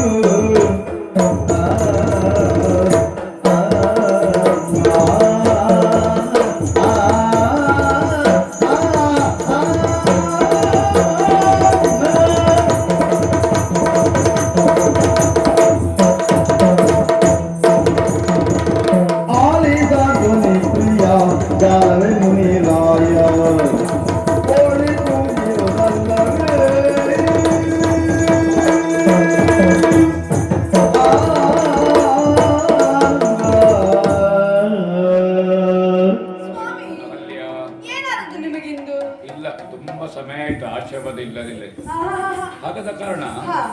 ಪಕ್ಕ ಹಾ. ನಿನ್ನ ಬಿಸಿ ಅಪ್ಪಗೆಯನ್ನು ಬಿಟ್ಟು ಏಳ್ಲಿಕ್ಕೆ ಮನಸ್ಸಾಗ್ಲಿಲ್ವೋ ಹ್ಮ್. ಅಥವಾ ಕನಸೋ ಹಾ. ಇಂಥದ್ದು ಅಂತ ಅದು ಗೊತ್ತಾಗುದಿಲ್ಲ. ಹಾಗೆ ಮುಸ್ಕ ಹಾಕಿ ಮಲಗುವಂತ ಆಗ್ತದೆ. ಅದು ಹಾಗೆ ಮನೆಯಲ್ಲಿರುವುದಕ್ಕಿಂತ ಹೆಚ್ಚು ಹಾ. ಲೋಕ ಸಂಚಾರಕ್ಕೆ ಹೋಗ್ತಾ ಇದ್ರೆ ಹಾ. ಮನೆಯಲ್ಲಿ ಯಾವಾಗಲೂ ಮಲಗುವ ಪಲ್ಲಂಗದಲ್ಲಿ ಮಲಗಿದಾಗ ಹಾ. ನಿದ್ರೆ ಹೊತ್ತು ತಡ. ಕಾಲೊತ್ತಲಿಕ್ಕೆ ಜನ ಇದ್ರೆ ಹಾ. ಹೌದಾ, ಗಾಳಿ ಹಾಕ್ಲಿಕ್ಕೆ ಜನ ಇದ್ರೆ ಹೌದು. ಹೌದು. ನಿದ್ರಾಂಗನೆ ನನ್ನನ್ನು ತಪ್ಪಲಿಕ್ಕೆ ಇವತ್ತು ನಾಚಿಕೆ ಮಾಡಿದ್ಲೋ ಹೇಗೆ? ಹೇಗೆ ಯಾಕೆಂದ್ರೆ ಒಟ್ಟಿಗೆ ಹೆಂಡತಿ ಇದ್ದಾಳಲ್ಲ. ಏನಿಲ್ಲ, ಮಲಗುವ ಹೊತ್ತಿನಲ್ಲಿಯೇ ಮಲಗಿದವರು ನೀವು. ಹೌದು. ಏಳುವಾಗ ಮಾತ್ರ ವ್ಯತ್ಯಾಸದದ್ದು ಇವತ್ತು. ಹೌದಾ? ಎಂದಿನಂದಲ್ಲವೆಂದು ನನಗೆ ಕೇಳದೇ ಇರುವ ಕೋಳಿ ನಿನಗೆ ಕೇಳಿದ್ದೆ ಹೇಗೆ ಅದು? ನನಗೆ ಕೇಳಲೇ ಇಲ್ಲ. ಅಷ್ಟು ಬಾರಿ ಕೂಗಿದೆ, ಮೂರು ಬಾರಿ ಕೂ ಹಾಕಿದೆ. ಹೌದಾ? ಹೌದು. ಅದಕ್ಕೆ ಸರಿ ಕೂ ಹಾಕ್ಲಿಕ್ಕೆ ಬರುವುದಿಲ್ಲ ಹೇಗೆ ಆ ಕೋಳಿಗೆ, ಕಾಡು ಕೋಳಿಗೆ? ಮೂರು ಬಾರಿ. ಹೌದಾ? ಹೌದು. ಏನಿರುವ ನಿಮಗೆ? ನನ್ಗೆ ಗೊತ್ತೇ ಆಗ್ಲಿಲ್ಲ. ಅದಾಗುತ್ತದೆ ಕೆಲವೊಮ್ಮೆ. ಕತ್ತೆತ್ತಿ ಕಣ್ಣರಳಿಸಿದ್ರೆ ಇಲ್ಲ, ಬೆಳಕು ಹರಿಯುವ ಲಕ್ಷಣ ಕಾಣುವುದಿಲ್ಲ. ಬ್ರಾಹ್ಮಿ ಮುಹೂರ್ತದಲ್ಲಿ ಬೆಳಕಿನಿಂದ ಹರಿಯುತ್ತದೆ. ನನಗೆ ಕಡು ರಾತ್ರಿ ಹಾಗೆ ಕಾಣುತ್ತಾ ಉಂಟು. ಹಾಗೆ. ಹೌದಾ? ಹೌದು. ಈ ಪ್ರೇತಗಳು ಚಳಿಗಾಲದಲ್ಲಿ, ಮಳೆಗಾಲದಲ್ಲಿ ಅಷ್ಟು ಬೇಗ ಅದು ಅಲ್ಲ, ಗೊತ್ತಾಗುವುದು. ಪ್ರೇತಗಳು, ಪಿಶಾಚಿಗಳು, ಅಭಿಚಾರಿಕಗಳೆಲ್ಲ ತಿರುಗಾಡೋ ಹೊತ್ತು ಇದು. ಯಾವಾಗಲೂ ನೀವೇ ತಿರುಗಾಡುವುದು. ಇನ್ನು ಅಪರೂಪಕ್ಕೆ ಅವು ಮನೆಗೆ ಬಿಟ್ಟುಕೊಟ್ಟು ನೀವು ಮನೆಯಲ್ಲಿದ್ದೀರಿ. ಈಗ ನನ್ನನ್ನು ಪ್ರೇತ ಮಾಡಿದ್ಯಾ?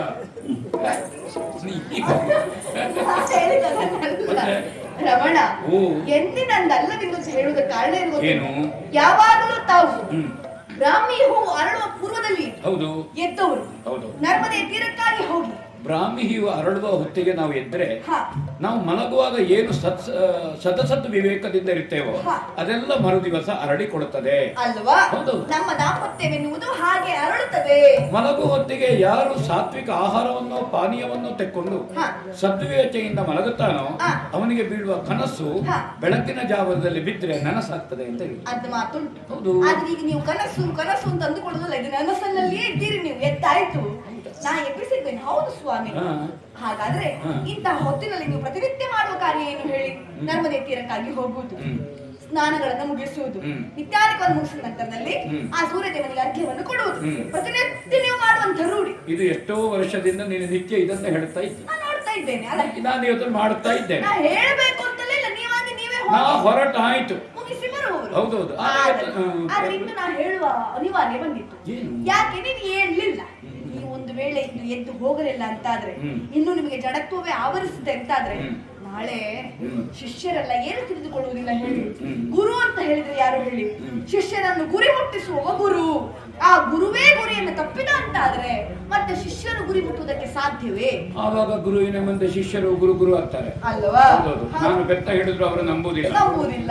ಬೆತ್ತ ಯಾಕೆ ಗುರುಗಳೇ ಹಾ. ನೀವೇ ಅದನ್ನು ಪಾಲಿಸಲಿಲ್ಲ ಅಂತ ಹೇಳಲಿಕ್ಕಿಲ್ಲ. ಆಹಾ. ಅದಕ್ಕೆ ನಾಳೊಂದು ಕೆಲಸ ಮಾಡು, ಏನು? ತಡವಾಗಿ ಪಾಠ ಆರಂಭ ಮಾಡೋದು. ಹಾ. ನಾನು ನಾಳೊಂದು ಪಾಠ ಹೇಳ್ತೇನೆ. ಹಾ. ಮಕ್ಕಳೇ, ಯಾವ ಕಾರಕಗಳು ಗುರುಗಳು ಏನನ್ನು ವಿಮರ್ಶಿಸಲಿಕ್ಕಿಲ್ಲ. ಶಿಷ್ಯರು ಗುರು ಅಂದ್ರೆ ದೇವರಿಗೆ ಸಮಾನ. ಹಾ. ಆದರೆ ಹಿರಿಯರನ್ನು ಗುರುಗಳನ್ನು ಶಿಷ್ಯಂದಿರು ವಿಮರ್ಶಿಸಿದ್ರೆ ಅದು ಅವರಿಗೆ ಪಾಪಕ್ಕೆ ಸರಿಯಾಗ್ತದೆ ಅಂತ ನಾನು ಹೇಳ್ತೇನೆ. ನೀವೇ ಹೇಳುದು. ನಾನು ಹೇಳುದು. ಸರಿ. ಆಮೇಲೆ ಅವರು ವಿಮರ್ಶೆ ಮಾಡ್ಲಿಕ್ಕಿಲ್ಲ. ಹೇಗೆ? ಅದು ಸರಿಯೇ? ಈಗ ತಪ್ಪಾದದನ್ನೊಂದನ್ನು ನಾವು ವಿಮರ್ಶೆ ಮಾಡ್ಲಿಕ್ಕಿಲ್ಲ ಅಂತ ಹೇಳಿದ ಕೂಡಲೇ ಅದು ಸರಿಯಾಗುತ್ತದೆಯೇ? ವಿಮರ್ಶೆ ಮಾಡಿದರೂ ಯಾವ ರೀತಿಯಲ್ಲಿ ತುಲನೆ ಮಾಡಿದ್ರು ಅದು ಸರಿಯಾಗಿ ಕಾಣಬೇಕು. ಹಾಗೆ ನಾವು ಇರಬೇಕು ಅಲ್ಲವೇ? ನಾಳೆಯಿಂದ ಸರಿ ಮಾಡು. ನಾಳೆದಲ್ಲ, ಇಂದು ನೀವು ಮಾಡಬೇಕು. ಸರಿ, ಯಾಕೆ ಕೇಳಿ? ಒಂದು ವೇಳೆ ನೀವಿಂದು ಹೋಗಲಿಲ್ಲ ಅಂತಾದ್ರೆ ಶಿಷ್ಯರನ್ನ ಬಿಡಿ. ನೀವು ಈ ರೀತಿಯ ಮಾತನ್ನು ಹೇಳಿ ಸಮಾಧಾನ ಮಾಡಬಹುದು. ಯಾಕಂದ್ರೆ ನಿಮ್ಮ ಮೇಲೆ ಹೆದರಿಕೆ ಉಂಟು ಅವರಿಗೆ. ನೀವು ಹೇಳಿದ್ದೇ ಸರಿ, ನೀವು ಮಾಡಿದ್ದೇ ಸರಿ. ಆದರೆ ಪ್ರಪಂಚದ ಬಗ್ಗೆ ಒಮ್ಮೆ ಆಲೋಚನೆ ಮಾಡಿ. ಸದ್ಗುಣಿಯಾಗಿರುವಂತಹ ಗೌತಮ ಮಹರ್ಷಿ ಬ್ರಹ್ಮ ಮಾನಸ ಪುತ್ರಿ ಆಗಿರುವಂತಹ ಅಹಲ್ಯೆ ಕೈ ಹಿಡಿದ ನಂತರದಲ್ಲಿ ಬದಲಾಗಿ ಹೋದ. ಬದಲಾಗಿ ಹೋದ ಅಲ್ವಾ? ಬದಲಾಗಿ ಹೋದ. ಬದಲಾಗಿ ಹೋದ ಅಂದ್ರೆ ಹಾಗಾದ್ರೆ ಇವತ್ತು ಹೋಗ್ಲಿಕ್ಕಿಲ್ಲ ಬೇಗ. ಎಲ್ಲಿ ಹೋಗುದಿಲ್ಲ? ಹಾಗಲ್ಲ ಮತ್ತೆ ಸ್ವಾಮಿ. ಹೇಗೆ? ಆಲೋಚನೆ ಮಾಡಿ. ಹಾ. ಹೆಂಡತಿಯ ಮೋಹ ಪಾಶದಲ್ಲಿ ಬಿದ್ದಿರುವಂತ ಗೌತಮ ಮಹರ್ಷಿ ದಿನನಿತ್ಯ ಮಾಡುವಂತ ಕಾರ್ಯಗಳನ್ನೆಲ್ಲ ಮರೆತು ಬಿಟ್ಟಿದ್ದಾನೆ. ಯಾವಾಗ ನೋಡಿದ್ರು ಹೆಂಡತಿಯೊಂದಿಗೆ ಇರುವುದು. ಹೀಗೆ ಮಾತಾಡುವುದಿಲ್ವೇ? ಅದರಿಂದ ಯಾರಿಗೆ ಹೇಳಿ? ಅದರಿಂದ ಕೆಟ್ಟ ಹೆಸರು ಬರುವುದು ಯಾರಿಗೆ ಹೇಳಿ? ನಿಮಗಲ್ಲ. ಆವಾಗ ನಾವು ವಸಿಷ್ಠಾರುಂಧತಿರಾಗುವುದಿಲ್ಲ, ಆಹಾ. ನಾವು ಅತ್ರಿ ಅನುಸೂಯೆ ಆಗುವುದಿಲ್ಲ, ಆಗುವುದಿಲ್ಲ. ನಮ್ಮದು ಲಕ್ಷ್ಮೀನಾರಾಯಣ ದಾಂಪತ್ಯ ಆಗುವುದಿಲ್ಲ, ಆಗುವುದಿಲ್ಲ. ನಮ್ಮದು ಪಾರ್ವತಿ ಪರಮೇಶ್ವರ ದಾಂಪತ್ಯ ಆಗುವುದಿಲ್ಲ, ನಮ್ಮದು ವಾಣಿ ಬ್ರಹ್ಮರಾಗುವುದಿಲ್ಲ. ಆಗುವುದಿಲ್ಲ. ಹಾಗೆ ನಾವು ಆದರ್ಶ ದಂಪತಿಗಳಾಗಿರಬೇಕು ಅಂತಾದ್ರೆ ಹೆಂಡತಿಯಾದವಳು ಕಾರ್ಯೇಷು ದಾಸಿ ಕರ್ಣೇಶು ಮಂತ್ರಿ. ಮಂತ್ರಿ. ಹಾಗಾಗಿ ಮಂತ್ರಿಯಾಗಿ ನಿಮ್ಮನ್ನು ಎಚ್ಚರಿಸಬೇಕೇನೆ. ಹೇಳಿ ಹೋಗಿ ಕೋಳಿ ಕೂಗಿ ಬಹಳ ಹೊತ್ತಾಯ್ತು. ಅಗಲ್ಯ, ಓ, ಹೌದು, ನೀನು ಎಚ್ಚರಿಸಿದ್ದು ಒಳ್ಳೆದಾಯಿತು. ಹಾ. ನಾವೇ ಶಾಸ್ತ್ರವನ್ನು ಅತಿಕ್ರಮಿಸಿದ್ರೆ ನಾಳೆ ಪ್ರಪಂಚಕ್ಕೆ ನಮಗೆ ಶಾಸ್ತ್ರವನ್ನು ಹೇಳುವುದಕ್ಕೆ ಇನ್ನೊಂದು ಶಾಸ್ತ್ರವನ್ನು ಸೃಷ್ಟಿ ಮಾಡಬೇಕಾಗ್ತದೆ. ಅಲ್ವಾ? ಅದು ಶಾಸ್ತ್ರ ಆಗುವುದಿಲ್ಲ. ಮನೆಯಲ್ಲಿ ಪಂಚಗವ್ಯ ಉಂಟು ಅಂತ ನಿತ್ಯ ಅಶೌಚ ಮಾಡುವುದಲ್ಲ. ಹಾ. ಪಂಚಗವ್ಯ ತೆಕ್ಕೊಳ್ಳೋದು ಅಶೌಚ ಮಾಡೋದು, ಪಂಚಗವ್ಯ ತೆಕ್ಕೊಳ್ಳೋದು ಅಶೌಚ ಮಾಡೋದು. ಈಗ ನೀವು ಹೋಗ್ಲಿಲ್ಲ ಅಂದ್ರೆ ಹಾಗೆ ಆಗುತ್ತೆ. ನಾನು ಹೀಗೆ ಮಾತಾಡಿ ಬೆಳಗ್ಗೆ ಮಾಡುವ. ಮತ್ತೆ ಮಾಡಬೇಡಿ ಸ್ವಾಮಿ, ಆದಷ್ಟು ಬೇಗ ಒಂದು ಬ್ರಾಹ್ಮಿ ಮುಹೂರ್ತದಲ್ಲಿ ಹೋಗಬೇಕಲ್ವೇ? ನಾಳೆ ನನ್ನನ್ನು ದೂಷಿಸ್ತಾರೆ. ಈ ಅಹಲ್ಯೆ ಆನ್ನಿಕವನ್ನು ಮುಗಿಸಿ ಮಾಡುವಾಗ ನಿತ್ಯ ಆನ್ನಿಕಕ್ಕೆ ತಯಾರಾಗಬೇಕು. ನಾನು ಮಾಡ್ತೀನಿ. ನೀನಿನ್ನು ಮುಸ್ಕಾಕಿ ಮಲಗುದಲ್ಲ. ಎಷ್ಟು ಹೊತ್ತು ಮನೆಗೆ ಮತ್ತೆ ಹೋಗ್ತೀನಿ. ತಯಾರಾಗ್ತೀಯಲ್ವೋ? ಹೌದು. ತಯಾರಾಗ್ತೀಯಲ್ವೋ? ಯಾವತ್ತೂ ಮಾಡೋದು ಅಂತ ನೀವು ಹೇಳ್ಬೇಕು.